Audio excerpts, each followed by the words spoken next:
Let's go to the predictions from the USA Today. So it's one guy. It's one guy, and what he did was he played out the entire season. So we always joke what a ridiculous exercise that is. Well, they're going to win this one, they're going to lose 2 in a row, then they're going to come back and win 3 in a row. He's got the Browns last place in the North at 6-11, which is, to your point, Bull, it could happen. But what jumps out to me is there are only 5 teams that he has predicted to win fewer games than the Browns. It's crazy. And only 3 in the AFC, the Jets, the Texans, and the Jaguars. That's it. So apparently the Browns are and Jaguars tied. And you did mention it was worst case scenario. Yeah, I don't know about Davis, you guys, but when somebody asks me for predictions of a season, right, it's a silly. It is. Mike's talked about it. It's silly. But if I'm going to do it, what I do in my mind is I say, okay, obviously there's extremes. Like if everything goes perfect, everything goes terrible. I think the worst case scenario for the Browns is 6-11. Like it's possible they could finish 6-11 if Watson didn't play the whole season and everything went wrong. Right. But that's the extreme, right? I look at it and I say if they played the season 100 times, which scenario would play out the most? Right. And that's how I think you make predictions. But it's obviously. I mean, I assume the guy's assuming that Deshaun Watson's not going to play at all. Think. I mean, his methodology would be interesting to see. Yeah, I'd be curious. We've been seeing this all year, though. That's not isolated. There was another poll we just did when you talked about the offense, right? Yeah. If you had to rank the offense from, in the division, the Browns would be. You had them all the way down there, 13th, 14th, when they got the best running backs and the best offensive linemen in the game. So my thought process is, you've seen this when they put Najee Harris above Nick Chubb. Every single time I turn it on, and it's just the facts, there's a lot of people, including people with pins, that don't like Deshaun Watson and don't like the situation. So that situation has bled into everything. Now you 6 wins. How can you say the Texans made the move, right?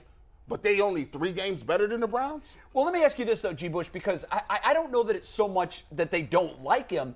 It's that we don't know if he's going to play. Nobody knows what the situation is going to be. If you say 8 games, even if you say 6 games, there is no way, and you know what? The disrespect is the simple fact that you got players in the top 3 positions. But, you got to earn that respect. And as a team, the Browns haven't earned that respect. But no, hold on. That's not false. That's false. You got the Pittsburgh Steelers winning 9 games. They got Mitch Trubisky and a rookie.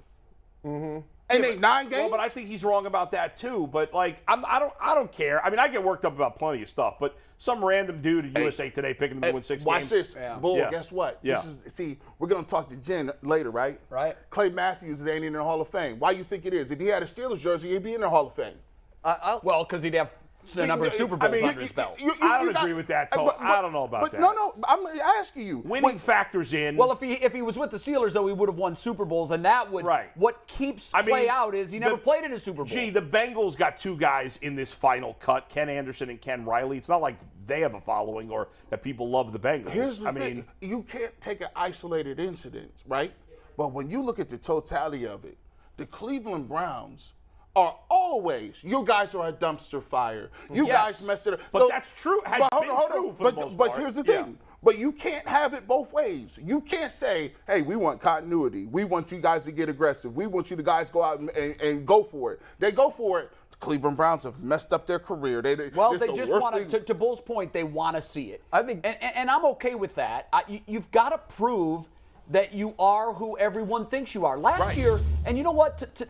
They might use that internally for motivation in the locker room. They probably will because they're seeing the same thing. Let him be disrespected. But here's the thing. Last year, who picked the Bengals to win the division? Nobody. Who picked the Bengals to go to the Super Bowl? And this is what I'm talking about. The picks don't matter. This is why I think that I actually like that we're being overlooked. I do. Yeah. And, for example, I think we have this ready. Do you guys remember this image from just a couple years back? Is that ready, Mike? Right, yeah, we're pulling up 1 sec. Okay, never mind. This is just from a couple of years ago when we were going into this season. Remember that? The Browns are back, everybody. Yeah. We got a little bit of heat. We got a little overhyped. And we got all excited, and both those guys are gone. and I hated when this came out. Yeah. Because I hate whenever we get hyped up because it's a hard thing. It's like when they put the Indians on the Sports Illustrated cover in like 1989. Corey Snyder, Joe Carter, they lost 100 Bring games. on as many of these 6-11 predictions as possible. Let the locker room see it. Get the bar nice and low for these Browns, especially this young team who needs to build up their confidence and stuff like that, and feel disrespected in order to get to a place that lets them, It just gives you ability to do more. I told you so's if the team does right. well. And if they happen to be right, and it's like, well, yeah, you guys kind of called that. By the way, for the 2019 Browns, I went to training camp. I interviewed a bunch of fans and stuff, and I made a 3-minute hype video for that season. I mean, it was crazy over the top. Yeah, of course. Everybody was everybody was loving it. At some point in time, if you're gonna be a good team, it don't matter what somebody's saying. You got to go out and prove it. You got to go out and do 100%. So it don't matter if somebody say you good or you bad. You got to prove it. I like the fact that Myles Garrett is saying, look, we're gonna be a top 5, top 3, number 1 defense, right? And I want to see them 20 sacks. I need Jadeveon Clowney to get them 12 sacks. I need people to take that next step. Grant Delpit, JOK. But the reality is, I'm just letting you guys know out there. The fans, the media always thought you was trash. They laugh at you. That's true. They laugh at you. That's true. You're a laughing stock. Don't take nobody telling you how you should move when they laugh at you. Go out, get the best players you can, and when Deshaun Watson puts 50 on the Steelers, I don't want to hear nothing. Get all in the DMs and the comments. Get it ready, because that's what y'all need to understand. I do agree that they love crapping on the Browns in Cleveland, in national media. There's no doubt. Cleveland, period. Cleveland, I mean, yes. trust me, I saw it firsthand because I always felt like I was behind enemy lines. It was unbelievable. Mm-hmm. The criticism, the jokes, Yeah. the punching bag that I felt like for 16 years. Which was So unfair well to the city. The Browns deserved it for a lot of that time as an They did. organization. That's a good point. The Browns did deserve it. Yeah. They The did. city But the didn't fan deserve base, it. No. I always take exception to shots at the fan base. Right. What Yeah. the hell have we done except for support this trash for years Exactly. and years Maybe and that's decades the point, and though. decades? Maybe that's for some of them. That's probably the point. Well, It's like, fan what's is wrong short with for these people fanatic. that they keep. Yeah, what's wrong with these people? They keep supporting this team with these owners that keep doing this to them and all this. I mean, Well, what's it take? It's we're almost gluttons like for punishment. And to I all guess. your points, like the national media has crapped on the Lions as well, but they don't crap on Detroit. No. They crap on the Jaguars. Well, Detroit's won though. The Tigers won in the '80s. The Right, Tigers but have been to World you don't Series. rip the city the Pistons for it. once. No, I know. And it's the not Guardian, fair. the It's a Indians joke. / Guardians have overall been a good organization for the last 30-some odd Didn't years. help that our river was on fire either. Whatever. I know that has nothing you to could do point with to sports. anything Bit in of a any PR city. Well, that's when Cleveland became the butt of jokes nationally. Forget the sports scene. that's when Johnny Yeah. Carson started But- coming after us. Yeah, with both. With Mike, both I'm gonna fists. tell you what. You know this, Mike. You know this. I'm gonna keep it real. That's why if they get to the Super Bowl and win, Oh, like you don't, you You can't- shut everybody up. Like every single person in this city, I don't care if you black, white, Asian, Christian, Islam, it don't matter. Every single person in this city will be damn near in tears because you took all of that crap. and you know what will couldn't wear happen your then? stuff. And this makes me sick. The national media then will go, good for Cleveland. We've been pulling for them for so long. No, you the haven't. lovable losers. And they'll come in and they'll put the parade on TV and they'll smile all through It's it. something we've all been waiting for. Yeah, No, sure yeah, you have. no, yeah. Well, not everybody's a hater, but there are No, plenty. I know, There but are in plenty. general, and I hate to paint everybody with a broad Right, brush. yeah. See, I think because it saves time. there were. Hey, Mad Dog Russo recently said Cleveland was the best sports city in He did. America. He did. Fans had the best fans. Best fans in America. Okay, By so, the way, you know, go ahead. We got to put a bow on this because Yeah. we've got guests waiting in the Oh. portal here. Will they make the playoffs if Deshaun Watson doesn't play at least 8 games? No. No. No, he got to play 8 games. I like the rah-rah stuff, but he still got to play. I like Jacoby, but Don't give me. there's too many good quarterbacks in the AFC. Jay, you think they can win 14, I assume? And that's why the Steelers no, aren't. I'm a realist. And that's why the Steelers aren't making the playoffs. 17-0, then the Super Bowl. No. By the way, the Steelers haven't won a playoff game against a decent quarterback in about a decade. Yeah. I don't know. I can't. And they haven't won a playoff game, period, in 6 years. A decade's a long time. They've won a lot of games. I'm sure they've beaten some good quarterbacks. Not in the last decade.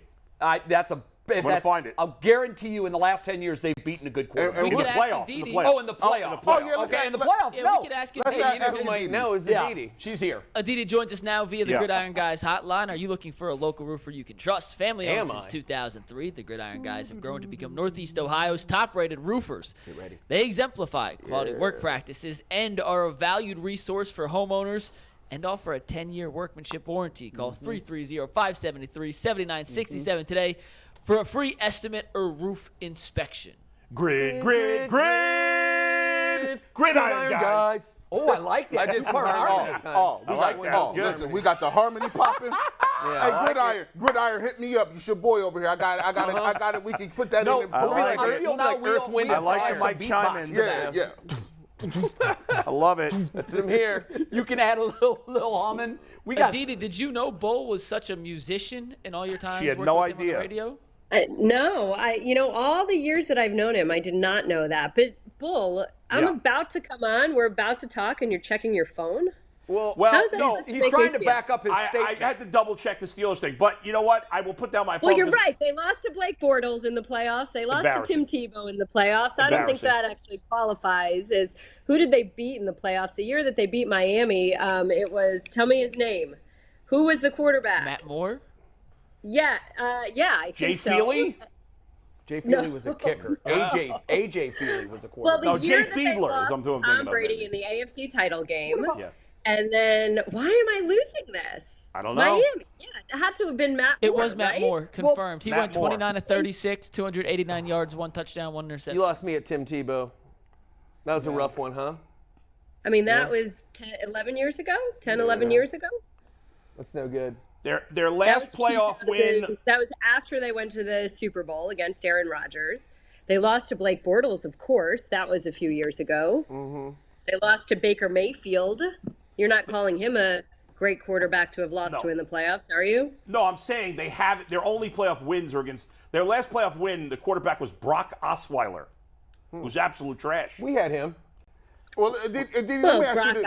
Osweiler was brilliant at figuring out how to make money, right? Yeah, Gotta give him mastered that. By the part. way, mean, hold you on. gotta We got to give take him time credit out. Because before we get into anything else, I want to congratulate Aditi on Yes. her expanded gig with CBS Sports, Oh. which we're very excited about. Yeah, tell us about it. What are you going to Yes. be doing? Thank you. Didn't we already go through this? Did No, we do not this no. already? this. Not No. You've had so many jobs. Feels like groundhog. We've congratulated you on some, but not all. You played us. You didn't come over with the scoop. So Yeah, tell us what can you're I going to be tell you doing. that I had my husband take that picture, and it took like 18 tries, and he cut off my head most of the time. But hey, I mean, many talents, just maybe not the best photographer. Yeah, so I'm really, really pumped, and I'm not quite sure what I am at liberty to say just yet. But I will be a part of NFL coverage. I can say that. I will be doing a variety of different things. You may see me working a sideline. You may see me doing a feature or a sit down. You could see me giving news updates from perhaps a super big game, maybe an NFC game. As you know, CBS has a lot of AFC games. So I think that it will be a great variety. You'll still see me on Sundays, which is, of course, really important. And I'm just really stoked. You know, all of you have sort of seen I should say this. I would be remiss if I didn't say that it was Bull who really guided me through this transition. It was Bull who gave me the courage to say, hey, if you really believe in yourself and you want to do more than what you're getting to do where you are, just take a leap.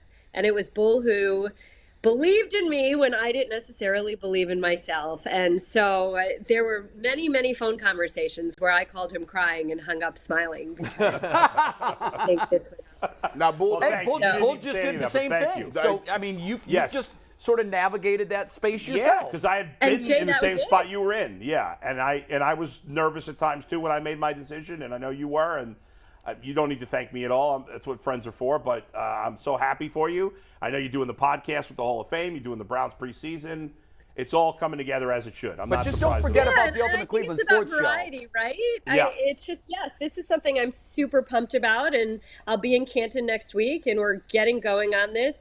Joe Horrigan has been at the Pro Football Hall of Fame for 40-something years and just has the most absurd memory. I mean, you name anything obscure that has happened in professional football and he's got it. So this is a really cool piece of storytelling. We're going to bring in the Hall of Famers that are, like if we do something on the Browns' undefeated season, which even though it wasn't in the history of the National Football League, is indeed in the history of professional football, we've got people that were affiliated with that team or part of that team or something to come and talk to us about that. And so I think it's going to be a lot of fun for football fans, a lot of fun for just passing fans who want to learn more about the game. And yes, again, and Bull, to your point of what you were saying earlier, you have to be uncomfortable sometimes, and you can't keep doing the same exact thing for a series of years and just think, okay, I'm still moving forward, I'm still growing. So there's some nervousness for sure, but I think that that's part of the fun. Aditi, is it going to be uncomfortable for you to be wearing an Ultimate Cleveland Sports Show t-shirt while on the sidelines at all your CBS games this year? I don't know that I'll be allowed to do that at CBS, but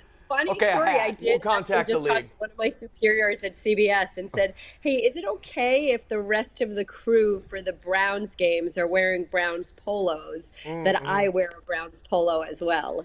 And we figured out that every CBS broadcaster who does preseason games, such as the fabulous Evan Washburn, who does the Ravens games, does indeed wear team gear. So I may not be allowed back in the city of Pittsburgh, but apparently CBS is okay with me wearing Browns gear. I can't wait till we get that picture. We're going to blast that all over. We're going to blast that all over Pittsburgh. Hey, you're not forgetting about your friends here, right? I mean, some of our viewers are like, wait a minute, does that mean we're losing Aditi? No. In fact, I was just talking to Steve Becker about when I could possibly come in studio. No. And thankfully, Mikey McNuggets is making sure that we can work with how crazy the schedule will be the next few weeks to accommodate. You'll have me live from Berea. You'll have me live. Nice. So, live from Berea next Wednesday. Nice. The only thing they changed is her price went through the roof. Yeah, it's insane now. Hey, you pay for quality. Last I heard. You pay for quality. That's right. Well, we're thrilled for you. Congratulations. We need Gridiron guys to kick in that harmony or that melody, whatever. Absolutely. And then maybe we'll get a little bit more money, and then maybe it'll trickle down to me. There you go. Well, I'm going to follow this up with a real football question. I was talking to Jay, right? Okay. And I don't know if you've seen this. The situation with Kyler Murray and his little clause for 4 hours, right? That's crazy. Have you ever in your life heard anything about that clause? And where do you think that came from? What spawned that? Because I'm interested. Well, what spawned that? I mean, clearly there was a reason that they felt it was necessary to actually elucidate that and put that in print. And so then that begs the question for me, if you actually have to tell the guy to study and you have to hold him accountable to studying, why are you giving him $230 million? Thank you.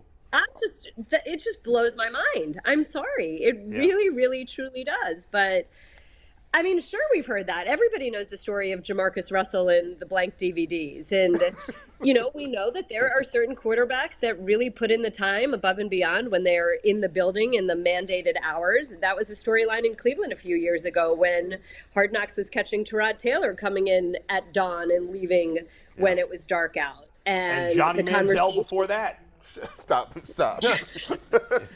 Well, he was actually getting there when the sun went down and leaving when the sun came up. Right. And you wouldn't want to do a blood alcohol content test on him when he was leaving. Doing bumps off those DVDs probably.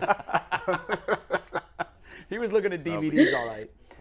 Aditi, it's but such a bad look. It's a bad look for Murray because it makes him look like he's not willing to do the work that the NFL quarterback is expected to do. But to your point of the Cardinals, my question is, how the hell did this nugget get out? Because I can't imagine either team, either side here, would have wanted that information to be public. Sure, but I mean, the contract can be found. Players' contracts can be read. So that's not that surprising that it was out there. Again, it comes back to this. Why do you have to tell him to do that? Why shouldn't that just be unsaid? Shouldn't that just be a given? You would think. Mean, it feels like I don't know what professions there are that are such as the profession that we're all in here. In a highly competitive field, you can't expect to just show up and punch a clock. you have to want to chase something beyond just the time that you are in the building. And when you are in the building, again, you're not just punching a clock. I mean, how many guys do you know take their lunch into the film room or are doing something extra on Tuesdays that are in theory days off? I mean, look at the Bengals. Look at Bull's favorite team. Part of why that defense was so successful is that every single Tuesday, the defensive backfield came in. Von Bell and Jesse Bates were getting Chick-fil-A and getting everybody in. And on their own, they're watching film and they're talking to each other. And the safeties are saying to the corners, what are you seeing here? Okay, this is what I'm seeing. This is how we can make this work together. That's not in their contract. That's not required by their coach. They're doing that because they want to be great. It just seems really bizarre to me that you'd have to actually encourage a player to do that a player wouldn't automatically think, hey, I want to be the best to ever do this, so I'm going to do that. I mean, nobody told Antonio Brown you have to stay after every practice and catch hundreds of balls off of jugs machines. That's who he was. It just, again, I don't want to say that it's a generational thing. I just don't get why you pay someone that amount of money if you're really questioning the work ethic there. Yeah, because we haven't seen from Kyler Murray right now that just on base talent alone, he is far and away lights out better than anybody. No, and you're giving him $240 million and homework. And that, to me, that seems absurd. McNuggets has a point he wants to make. I just had a question, Aditi. We didn't see anything like this in Deshaun's contract, but there's nothing remotely like this within what the Browns and Deshaun signed, correct?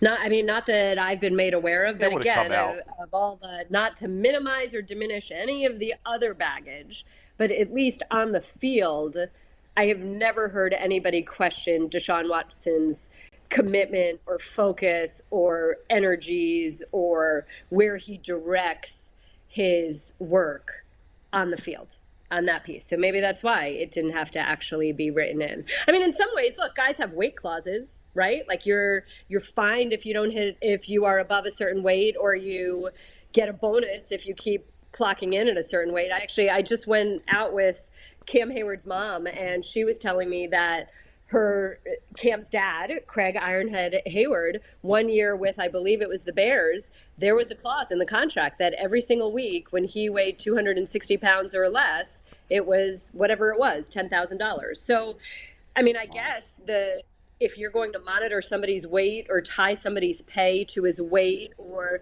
to when he shows up for a workout or a strength session, then maybe you're going to tie it to the mental piece of it. It just, again, seems very unusual that you'd have to actually do that. Aditi, we yesterday, the first day of camp, Myles Garrett had some really interesting comments. He talked about the fact that, because obviously he's being asked, how do you handle the unknown of Watson and what do you do if he doesn't play? He said it has nothing to do with Jacoby in terms of, what the defense has got to do. I believe in his ability, but I'm putting the pressure on us because I know what we have in store. The rest of us, you and us and everybody in the media, we could go and say, well, obviously they're not going to win as many games with Jacoby Brissett as they would with Deshaun Watson. But the team can't feel that way. And I think it's important for the leaders like Myles Garrett to make that clear. Like, it's the whole team doesn't get a pass for the games that Watson doesn't play, right? Is that fair? Well, of course, and all the great defensive players, you'll hear that from. T.J. Watt and Cam Hayward were saying the same thing a year ago when the Steelers' offense was struggling. Well, it's the defense's job to hold them scoreless then. And if the defense holds the other team to 10 points and the offense can't score 11, well, you're always going to get the great defensive leader saying, well, we allowed 10. We shouldn't have. And it's easy for us to say, okay, the numbers show that if you hold an NFL team to 17 points or less, you have 95% chance of winning the game. But it doesn't always work out that way. And this goes back to when we were all talking about whether Baker Mayfield would be traded to Carolina. This was months ago. We all had this conversation, and it was, oh, wow, that just plays into exactly who Baker is, and that Baker would be about as jacked up as could be to take on the Browns week 1. And I can't remember who it was, but somebody's response was, well, you don't think that Myles Garrett and Denzel Ward have something to say on the flip side of that? Yeah. That's what you want out of your defensive players, and that's what Myles Garrett should be saying and preaching. Aditi, is there anything in particular that you're looking at as camp actually heats up here in Cleveland? That any kind of position battles or any storylines that you're following?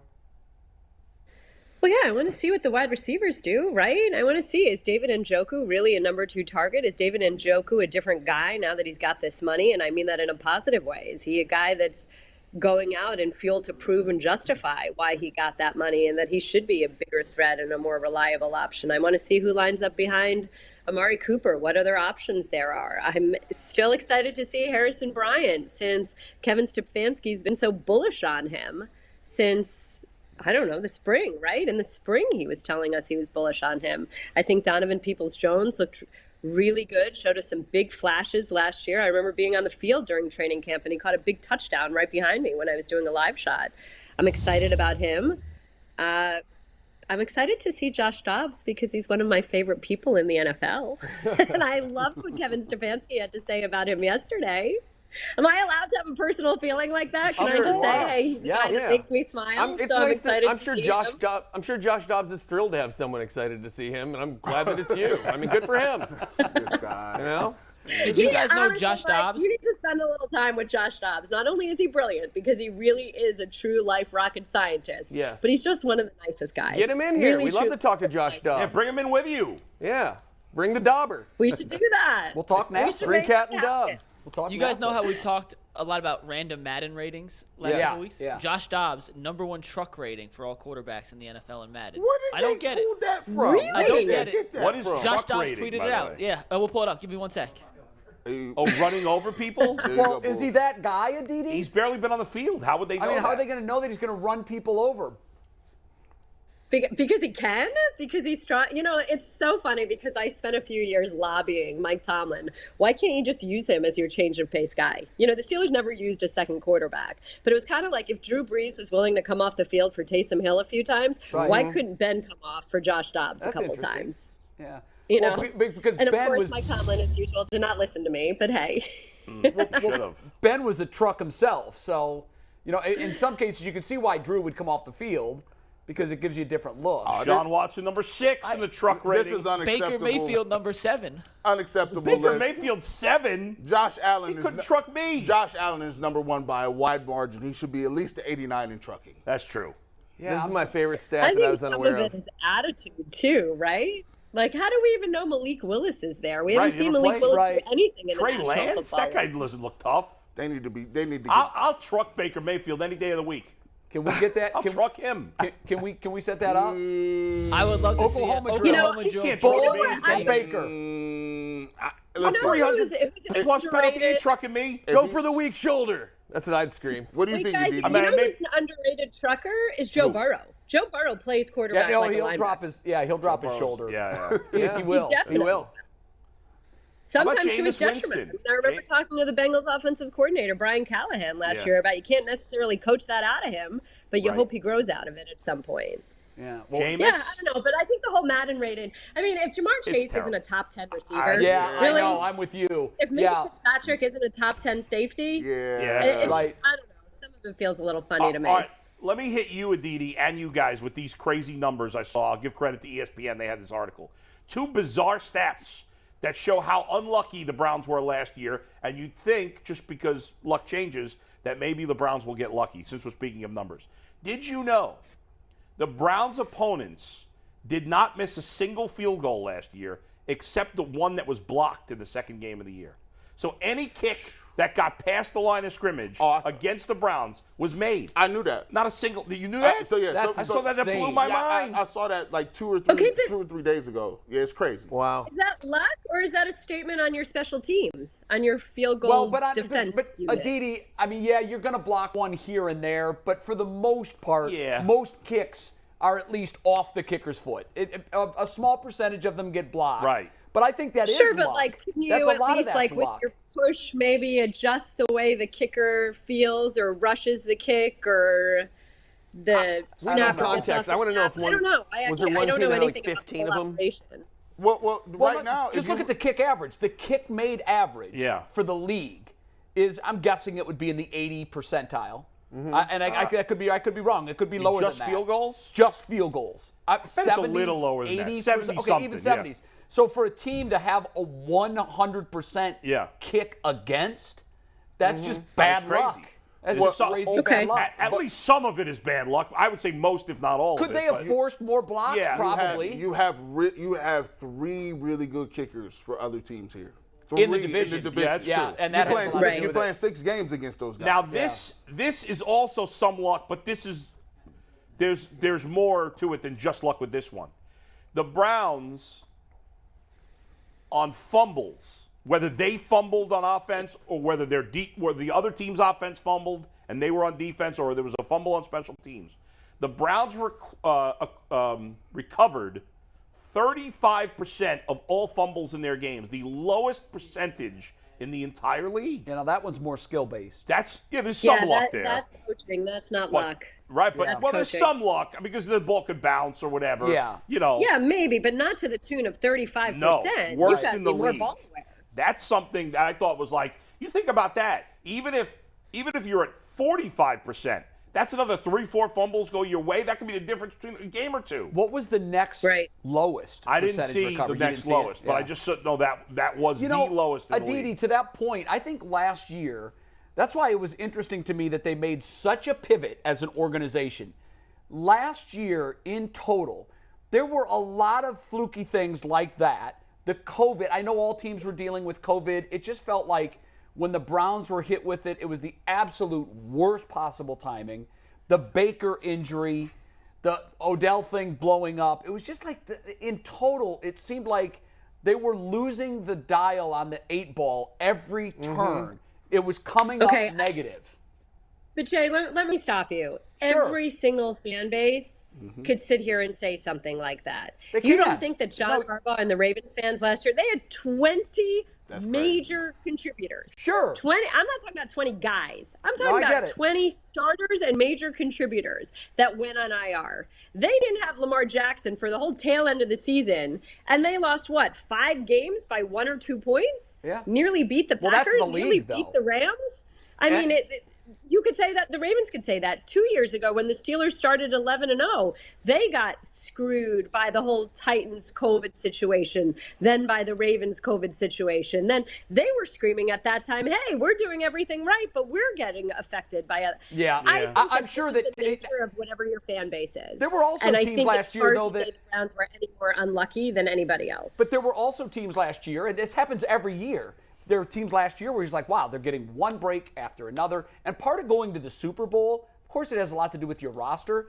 But when you look at the teams that make it to the Super Bowl, and they're the 2 left standing, you can look through and you can circle a number of things that happened that went their way. Sure. So I know that I don't want to lean too heavily on that. Sometimes you make your own luck. But remember, the organization pivoted on the most important position in the organization.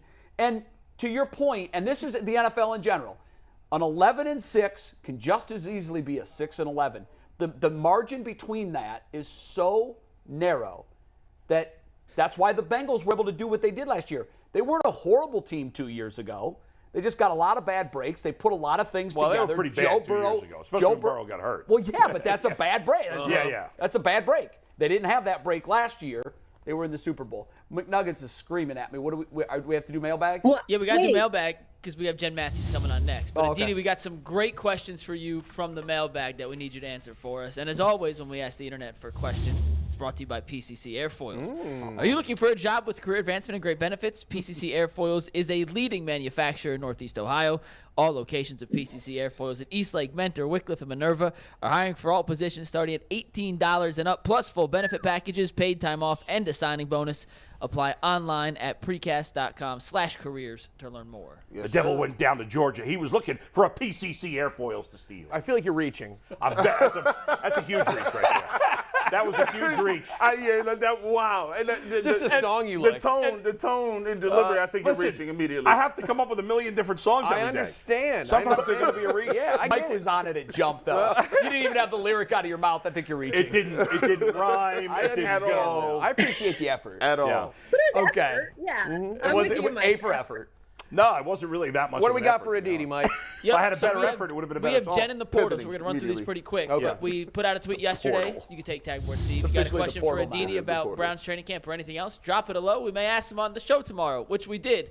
So, Aditi, first question from Major_83. Which Browns players could play both offense and defense if needed? What positions would that player play? That's easy.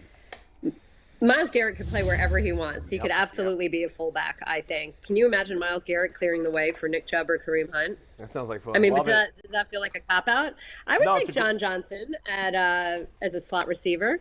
Yeah. I'd take Denzel Ward, too, as a little scat receiver. You know, he's As a little quick. scat receiver. I could do Yeah. Ward doing that. Could I Nick would Chubb use- play linebacker No. or safety? I wouldn't want him to. No. No, I mean, No. not that you'd really want him to do it, but could he do it? I think Demetri Felton could play corner. He's tiny, though. Corners are tiny. All right. All right, number 2, McNuggets. All right, number 2. We got 3. This is the second one. This is from Dale Strife. Pittsburgh and Baltimore have been the big brothers of the AFC North for a long time. Do you see that flipping and the Ohio teams becoming dominant for the next decade? I don't see either Pittsburgh or Baltimore and the way those organizations are constructed and what their ownership is like ever being dominated for a decade. I just don't see either of those teams falling off and being irrelevant for a period of time. Could I see Bengals and the Browns creating a decade of tremendous play? Yes, but I just don't see Pittsburgh or Baltimore falling apart. Not what we wanted to hear, but thank you. Third question. Yeah, it's hard to believe falling apart, but until Pittsburgh gets a real quarterback, I like they're not this. legit. I like this Mike I right do here. too. It's not what we wanted to hear. Steelers have Sadly, it's true. Steelers have one playoff win since losing the Super Bowl. Okay, but how many losing One. seasons have they had in the last 20 No, they're not going to years? fall apart. I agree with Right. Didi. They won't That's her fall point. apart. But I don't think they're a legit contender. A down at year this for point. them is 9-8 and just barely missing the playoffs. Same for Yeah, Baltimore. that's it's been the because case, the organization has such high expectations. I don't know if Kenny Pickett Right. is trash. If he's trash, they're trash, going they can take some L's. Stop it. Come on now. Hey, we don't know. All right, last one, Mikey. We got one more question. It's a two-parter, Aditi. Do you think the Ultimate Cleveland Sports Show is going to surpass 50,000 subs? 50,000? And also, with Tomlin coaching his 15th season, how much longer do you think he has in him? Of course he did. Well, yes, to the 50K subs, of course. I'm actually surprised that we're not there just yet, Next but week. it's only a Next matter week. of days at this point, a matter of time, and especially with the season starting, obviously the content is only going to get juicier and more necessary to pay attention to. And as for Tomlin, he's got as long as he wants. You know, he really, if you watched him at his opening press conference 2 days ago, the excitement, the energy, the smile, the way that he was talking about boiling his mouth guard back in 1979, and that every year since then, it's been the same feeling. It's that first day of school excitement. He's got that. And then I'd also recommend you go and you listen to the fabulous Ryan Clark's podcast, The Pivot. And Mike Tomlin was talking about coaching. I mean, it was just a fascinating conversation because you usually don't get Mike Tomlin to really open up that way. But he was very relaxed with Ryan Clark, one of his favorite players. And he was saying that one of his greatest pet peeves is when he hears about players who are uncoachable or hard to coach or have an issue with some sort of technique or bad, hand placement. And Tomlin basically said, that's coaching. That's not on the kid. It's not a kid that's uncoachable. You're a bad coach if you can't reach a kid, if you can't teach him where his hands are supposed to be. Right. And the passion with which he spoke, it was very clearly that the craft of teaching, the art of coaching, is still something that fuels him tremendously. And also in 15 years, I think he's grown with players. He's grown with a lot of mercurial personalities, and he's learned. One of his favorite lines, I'll use this one of his favorite lines, and I'll leave this with you, is that he doesn't treat everybody equally. He treats everybody fairly. And I think that really speaks to who he is that he recognizes different people have different motivators and need to be pushed and pulled in different ways. And he's very, very, very good at that. It's a good piece of life advice. No, it is. It really is. And a whole lot of Tony Dungy in him, not by surprise. Aditi, wonderful stuff. Thank you very much. Have a great weekend, and we will see you next week. Is it possible that next week we get you in studio? We're trying to figure that out one day, but I don't think so. All right, well, give Yes. Bull at least 3 days' notice so we can shower. So we don't want you Well, he's popping in. cooking for shower me. twice a He's day. cooking for me the next You time see, I'm in town. So. That's big guy bias. You see Congrats, how they big try guy to- bias. Big guy Congrats again, bias. Didi. You're right, Congrats it again. is. Thank you. Bye, Didi. Bye, See ya. everybody. Talk to Yeah, you you're right. That was soon. unfair. I apologize for that. I'm on Bull. vacation next week That was. anyway. Oh, you can't be on vacation when I Aditi's in. know. Well, she won't be. She said she doesn't think she's going to be in next Well, week. she might be, maybe, possible. I'm holding out hope. I'm not canceling.